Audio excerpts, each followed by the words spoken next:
ou que todo mundo seja forçado a fazer o que eles querem. Aí começa a guerra. Simplesmente assim, simples. Eu quero fazer alguma coisa e você é obrigado a fazer o que eu quero.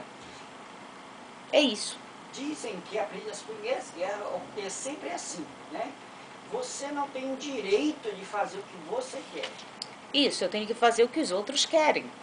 Interessante, isso nós vemos isso dentro de famílias, né? Dentro de igrejas, dentro do trabalho, né? Dentro da sociedade como um todo. E eu penso o seguinte, por que as pessoas não respeitam o outro? Olha, a questão do respeito é porque as pessoas se acham poderosas. Ou então que elas acham que sabem demais. Ou são superiores a alguém. Então já começa por aí a questão do respeito.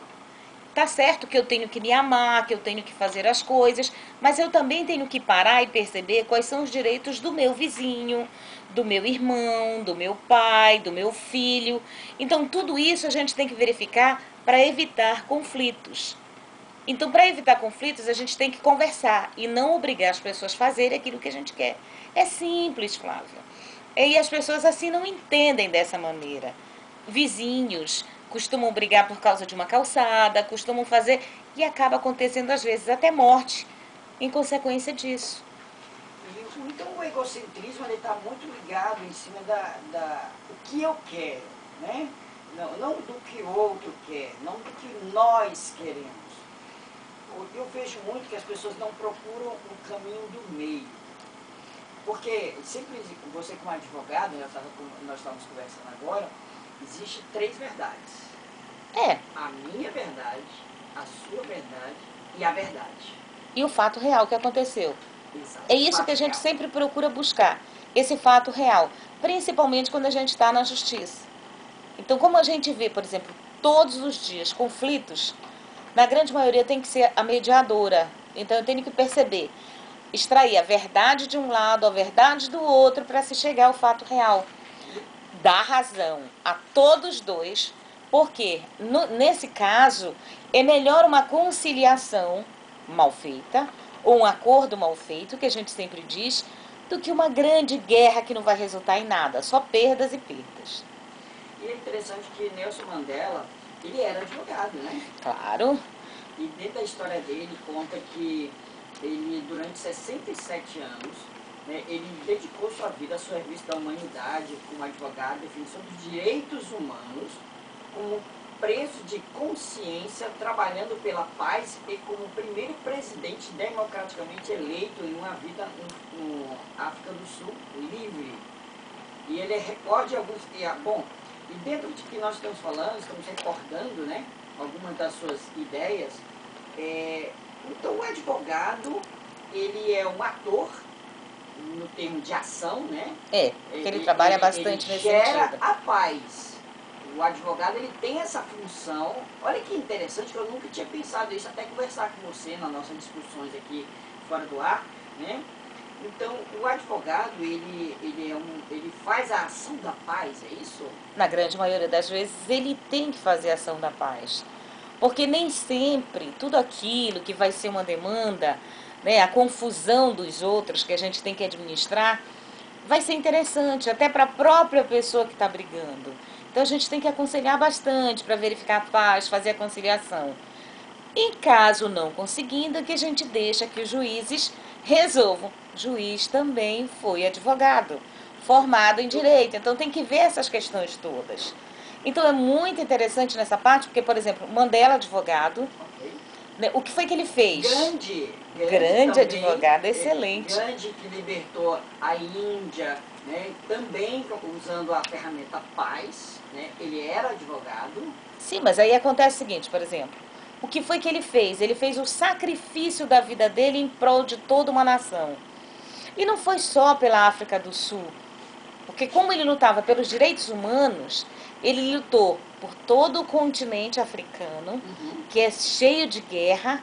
Então ele tentava levar aquilo a todo mundo, mesmo ele preso, sem poder falar com ninguém, atrás de vidro quando ia falar com alguém, então não conseguia tocar ninguém, não conseguia fazer nada. Mas ele conseguia colocar que a paz era acima de tudo, que o desejo dele, que era a paz, era o que todo mundo deveria ter no coração e não vingança contra ninguém. Então isso aí é muito interessante, esse pensamento de Mandela. Perfeito. E a paz é o exercício do amor que nos leva à integração, à harmonia. Só podemos integrar o que é diferente e que às vezes nos parece antagônico, ou seja, contraditório. A paz é o resultado da harmonia na diversidade. É a substituição do julgamento pelo discernimento. É a compreensão do princípio da complementariedade entre a multiplicidade que a vida nos oferece. A paz está acima da ideologia, acima de qualquer crença ou religião. É maior que qualquer interesse pessoal ou coletivo. A paz não é um estado de espírito, é uma atuação concreta, clara, límpida e transparente, que reflete a nossa disposição de lidar com a complexidade e com a diversidade. É nesse ponto, falando de paz, que eu vejo como Mandela, esse grande símbolo, ele preso, conseguiu mostrar para todos que ele poderia ainda exercer o livre-arbítrio, porque muitas vezes a gente está preso ou num trabalho, né, ou num casamento, e achamos, ou numa vida, né, e achamos que a gente não tem liberdade. Esse livre-arbítrio é a escolha que a gente faz. Né? Na realidade, essas pessoas não querem fazer essa escolha. Ou então acham que não têm direito de fazer essa escolha. Esse livre-arbítrio é o simples fato de você ter a escolha. Você poder fazer essa escolha. E ele escolheu não ter ódio. Ele escolheu não ter, não ser vítima da situação. Né? Interessante isso. Em nenhum momento ele decidiu na mente dele, dentro de 4 paredes, decidiu não ser vítima.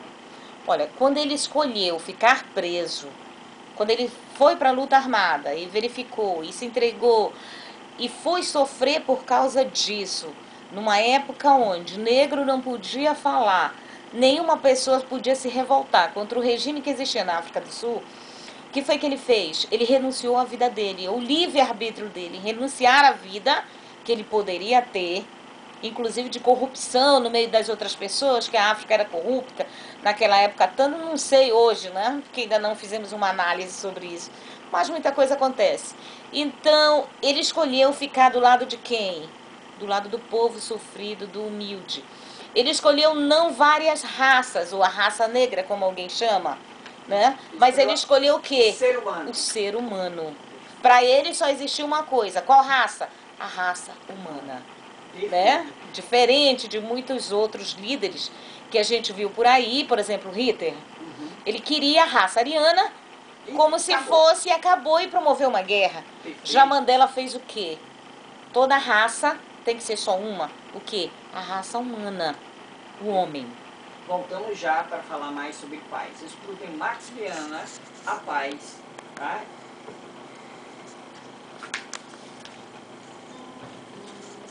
Tá legal? Tá ótimo. Não grava só ela. Quando eu estiver falando, você vem. É porque vai ficar... Não tem problema. Pode passar assim. Aí depois edita. Não edita não, mas eu vou botar na íntegra mesmo.